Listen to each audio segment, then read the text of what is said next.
Alright, so I finally have a larger hoof to show this to you guys on. We are going to do some hooves today, or at least one hoof to show you how I sometimes go about it. This is going to be a shell hoof. What I usually do is start with some sort of darkish yellow, like some sort of ochre yellow, and you want to coat the entire hoof in this color. Also, when you're painting like other parts, like the markings on the legs and stuff, make sure you cover the whole hoof if you go outside when you're painting, because then you get a pretty uneven texture sometimes if you don't coat the whole hoof in whatever you went over with, if that makes sense. See how this is, the hoof is completely white.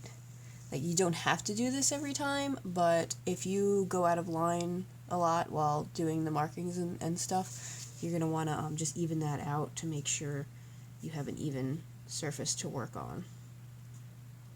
Color-wise, it shouldn't really matter, because actually the more like color you have under there, it almost gives it some more depth sometimes, but it really depends. So.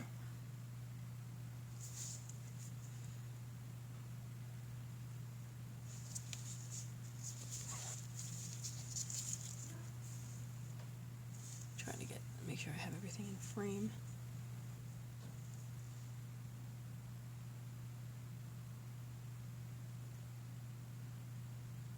Trying to be neat, but I can always go back and add the details of some hairs later, because he's got fluffy poofs.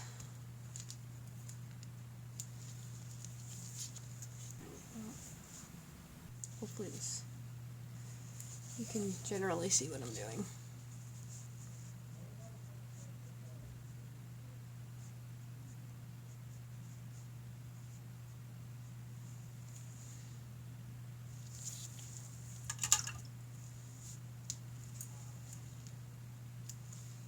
Don't forget to hit the bottom.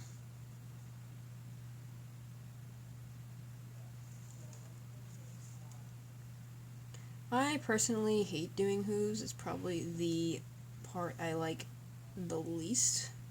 I usually save them for last, or sometimes like now where I want to get them over with, I'll do them. But it's like,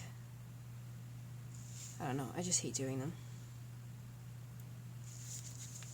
It's hard to get them to look right, so there's a lot of like fiddling back and forth, which is probably why I'm not a fan, because they can take me forever. I've easily spent 1 to 2 hours on each hoof on certain models, so hopefully that doesn't happen here.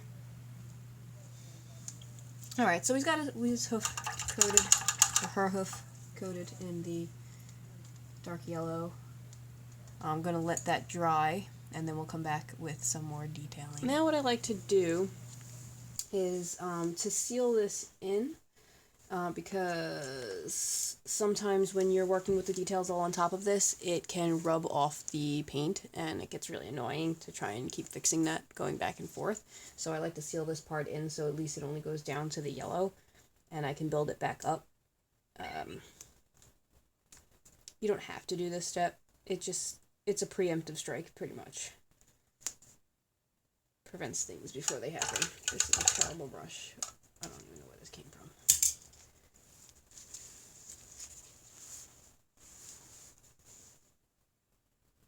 This is just a matte sealer. Doesn't really matter, just something to seal it in.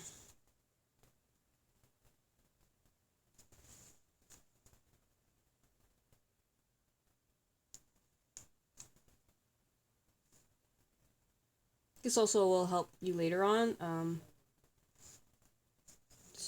because the hooves are where a lot of the wear and tear happens. So by sealing this in, you're just protecting them even more. I like to seal a couple of stages sometimes, so they're nice and sturdy. Especially if you show them, you know, because they're constantly out and about.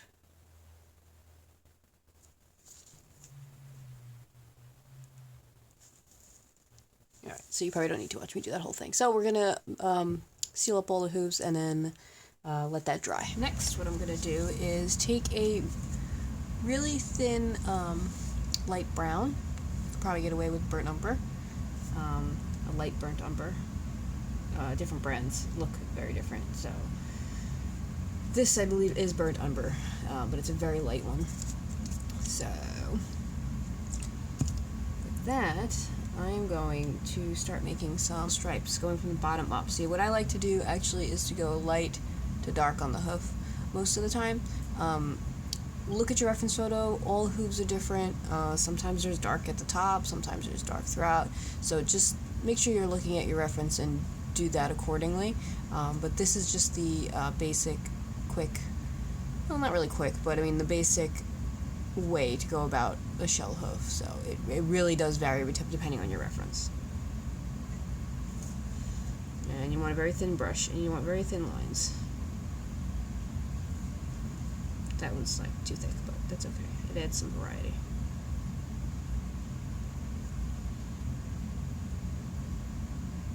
And some of them have to attach. You can actually come up here and come down a little bit. It doesn't have to go from bottom, you know, mostly up.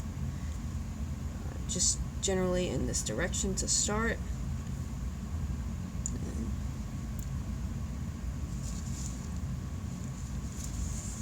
It's hard to get on camera, the angle of this horse.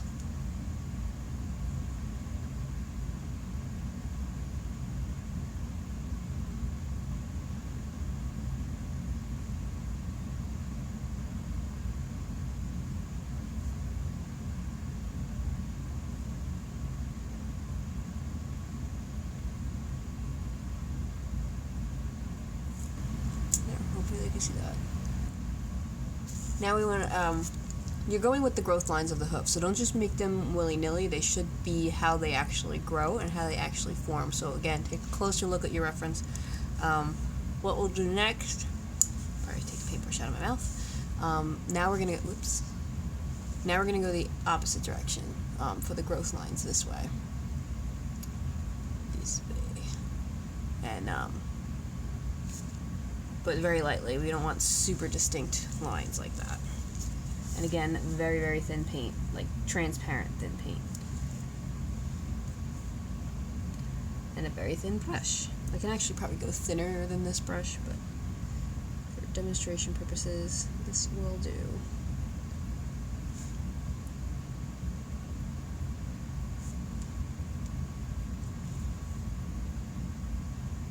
You can get a little thicker at the bottom, because this horse has darker hooves at the bottom.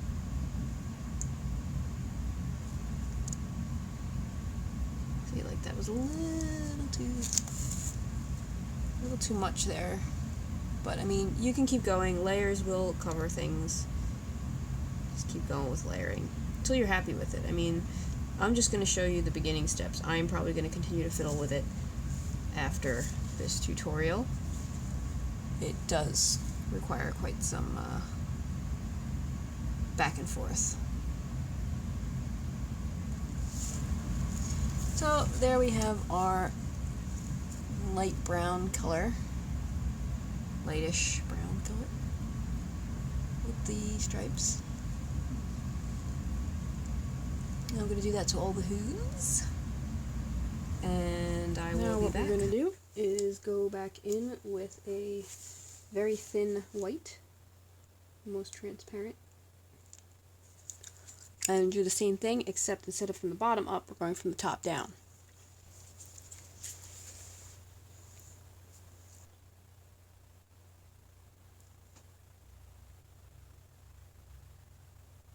For some reason I like to start going this way with the top. Gives me more control.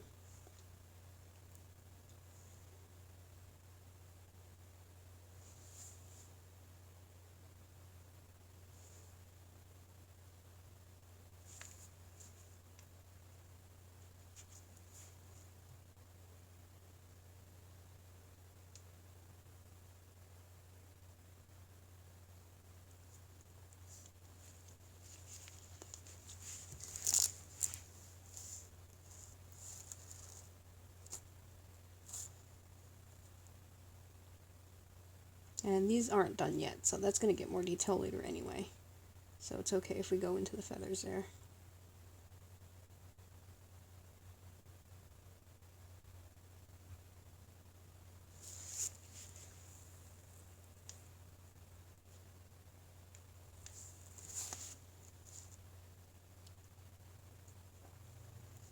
And also remember, his feathers are actually covering a lot of the top of his hoof.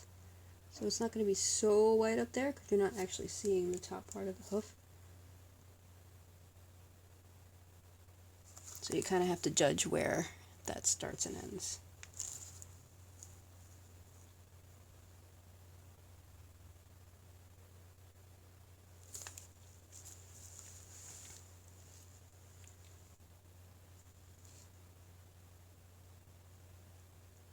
So I've gone that way, and now I'm going to go up and down.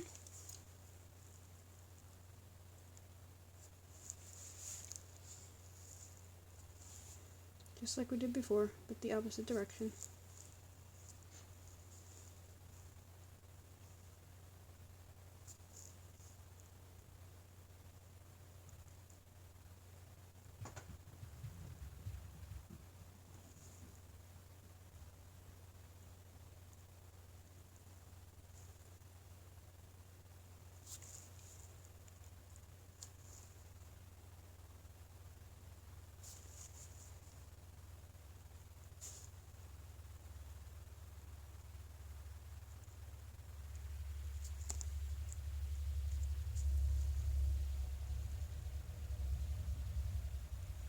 Now always make sure the layer before what you're doing is dry, because if it's not, you'll sometimes start picking up the layer before it, and it just gets really annoying.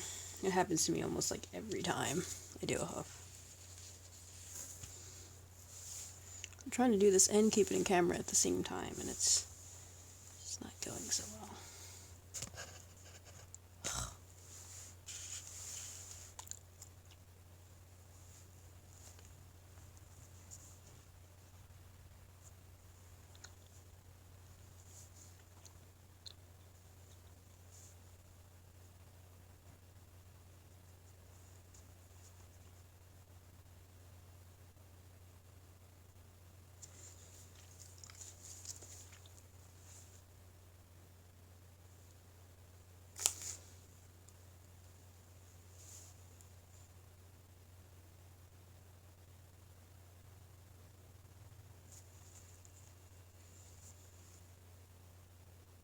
Oops, that is way too much white.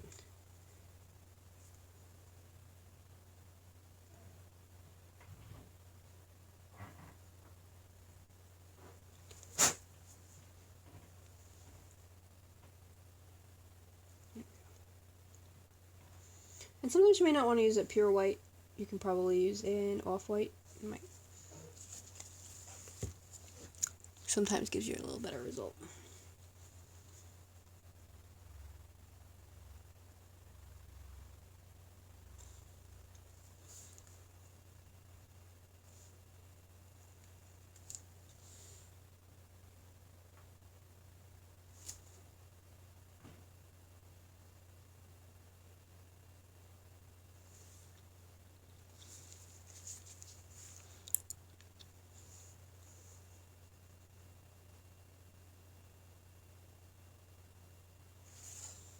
Accommodate more area.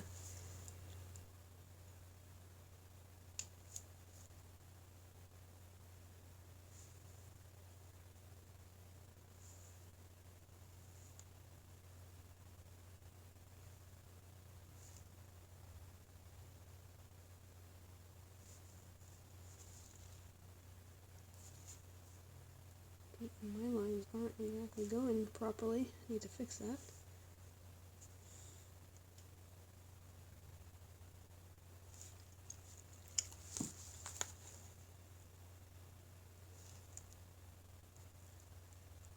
Alright, well, that's good enough now for me to show you where that's at. You can kind of see, hopefully. I actually have to go fiddle with this. The lines are slightly off in direction, so I'm going to go fix that. It's hard to do because I'm trying to keep it in camera here. So I'm going to go do that to the other hooves, fix the lines on these a little bit, and I will be back with the next step. Now what I'm going to do is actually take a light tan color and go over the whole hoof to kind of knock back the saturation of the yellow in there. It'll make it a little more natural. But you don't want to get too thick, because then you don't want to cover every detail you did. So very thin paint. It's the key. Thin paint and building layers.